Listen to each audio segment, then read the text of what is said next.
Magandang araw. Ayan. At ayan, gagawa ko ng video sa ito. Hindi ko na siya unbox dahil na-unbox na ito nung kasama ko. Hiniram ko lang para ikumpara doon sa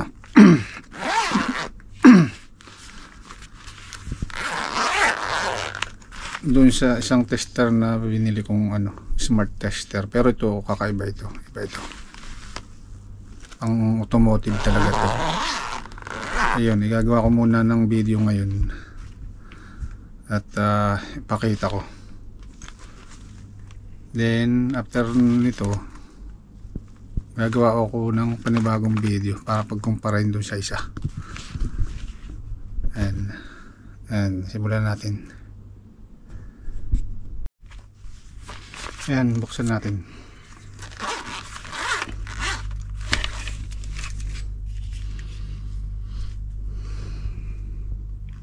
Ayan, bali ito nakalagay rito. Model number EM4 EM1415 Pro transmitter, automotive, short and open finder. Ayun, bali ito panghanap ng shorted na wire at saka open, yung putol sa loob. Bali ayan, ito yung receiver. Ito probe, ito yung sensor.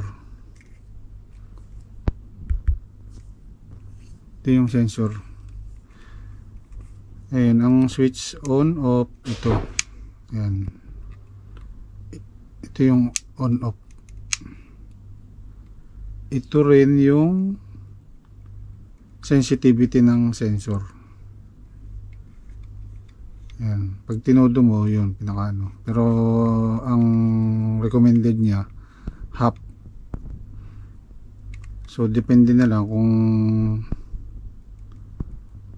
gusto nyong isagad. Tapos ito yung pan-test, pipisain to, i-hold mo siya. At ito pala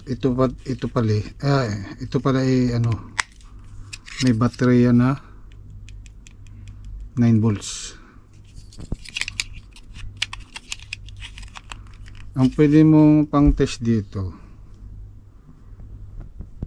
yan, ito yung tone para dito sa receiver.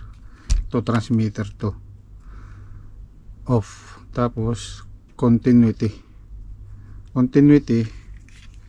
ito ang gagamitin. Itong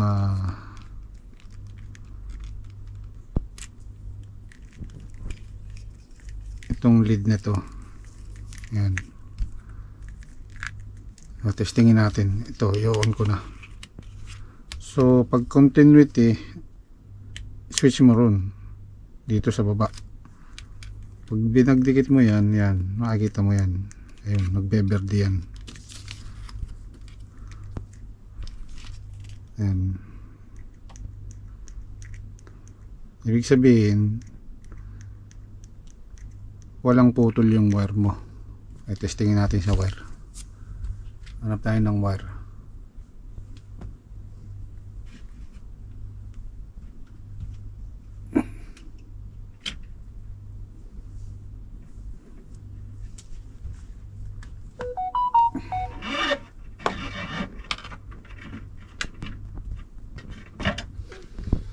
Ito, gagawin natin yung wire ng cellphone.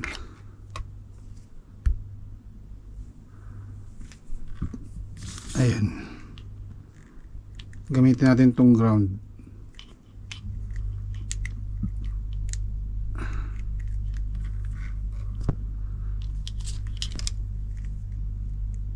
Ayun. Ayan, iilaw siya. Kaberde. Ibig sabihin, hindi putol yung ground mo. Ngayon, pag gagamitin naman sa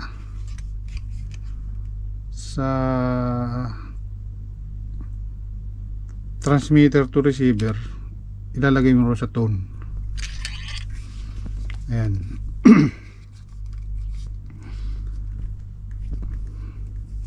Pag pinisa mo siya,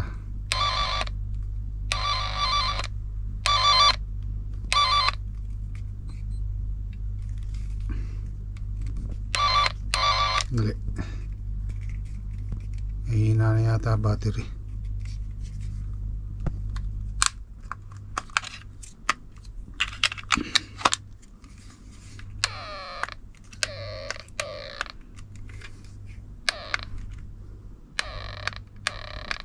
Hihina na battery.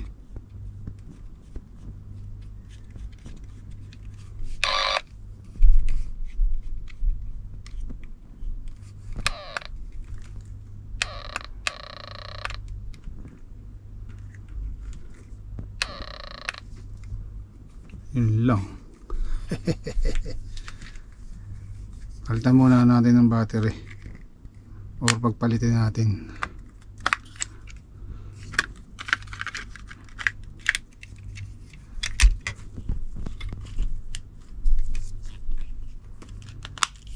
Nalobat kasi ito, mabilis malobat kaysa rito dahil may speaker. Ngayon subukan natin pagpalitin. Kasi kanina tinesting namin ang tinesting kanina eh.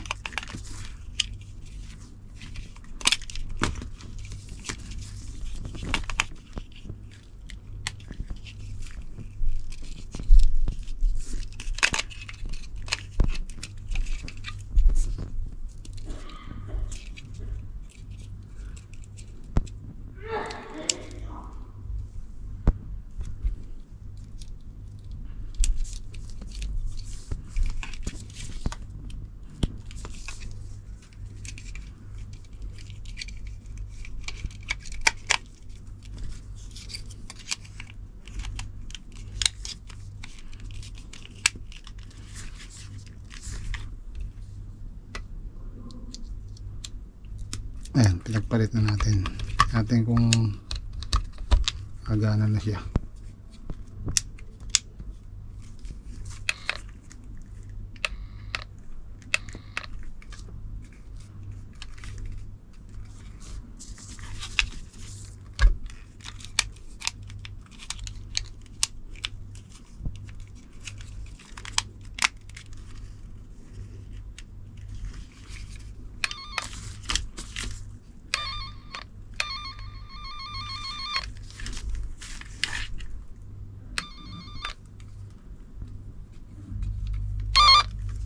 Ayan.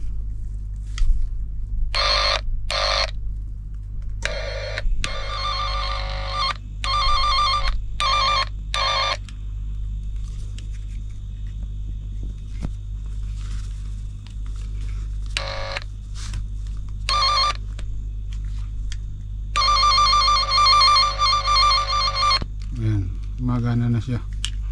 Pero bakit ganun? Kanina eh.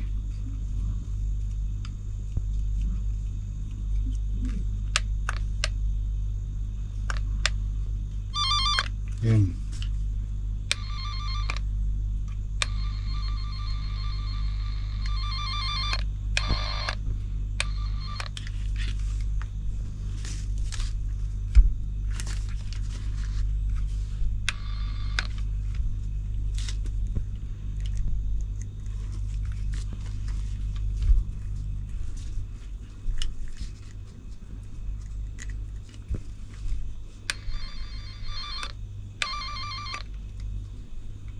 Malubat.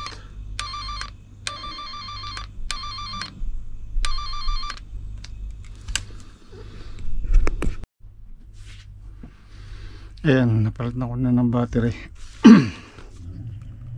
Bali ito naka-on transmitter. Ayan, testingin natin sa wire. Ayan.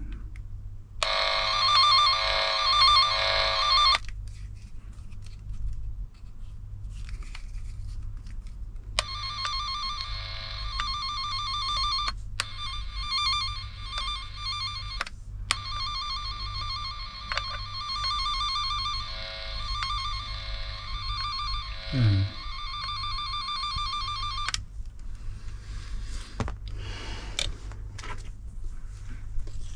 And at may rito, may signal na nasasagap. Pero pagka sa labas, wala yung hazing na yan. Yan, wala yan. May nasasagap siyang frequency rito sa loob ng bahay. Pero yan, gumagana naman siya. Yan.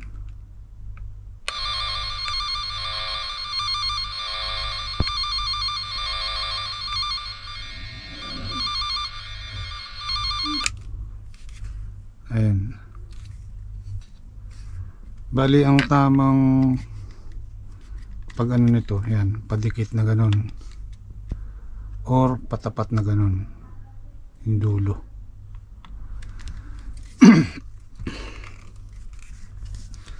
Ayan, at igawa ko siya ng video kumpara rito sa sa una kong tester.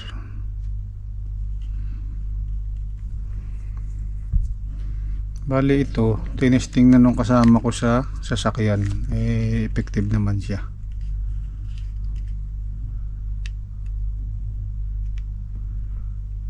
Short and open finder. Ito pinaka transmitter, ito ang receiver. Ayan, at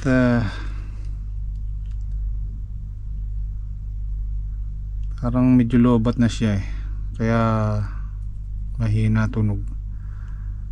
Ngayon gawa ko lang siya ng video kasama yung isang para mapagkumpara natin. Pagkukumparahin natin ito doon sa isa kong tester, ng smart tester. Bali ito lang to, talagang panghanap ng short at saka open finder. Short na wiring at saka open yung putol sa loob. Ay isang naging problema rin talaga sa automotive. Pag naglulos yung mga fuse o kaya nagputok ang fuse, malfunction ng relay, yan, magagamit ito. Daling saka yung mga wire na itetrace mo yung wire na putol.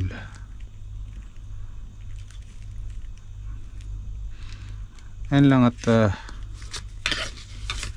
igawa ko ulit siya ng video.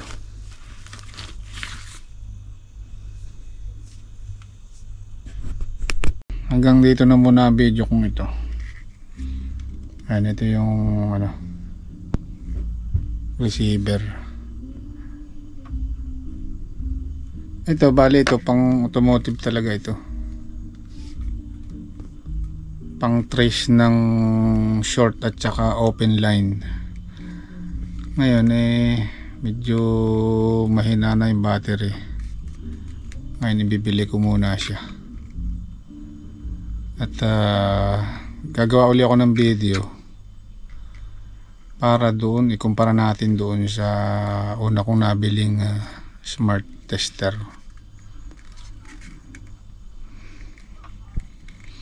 Kasi yung una kong smart tester, yun, pwede rin naman pang automotive yun. Ayan, at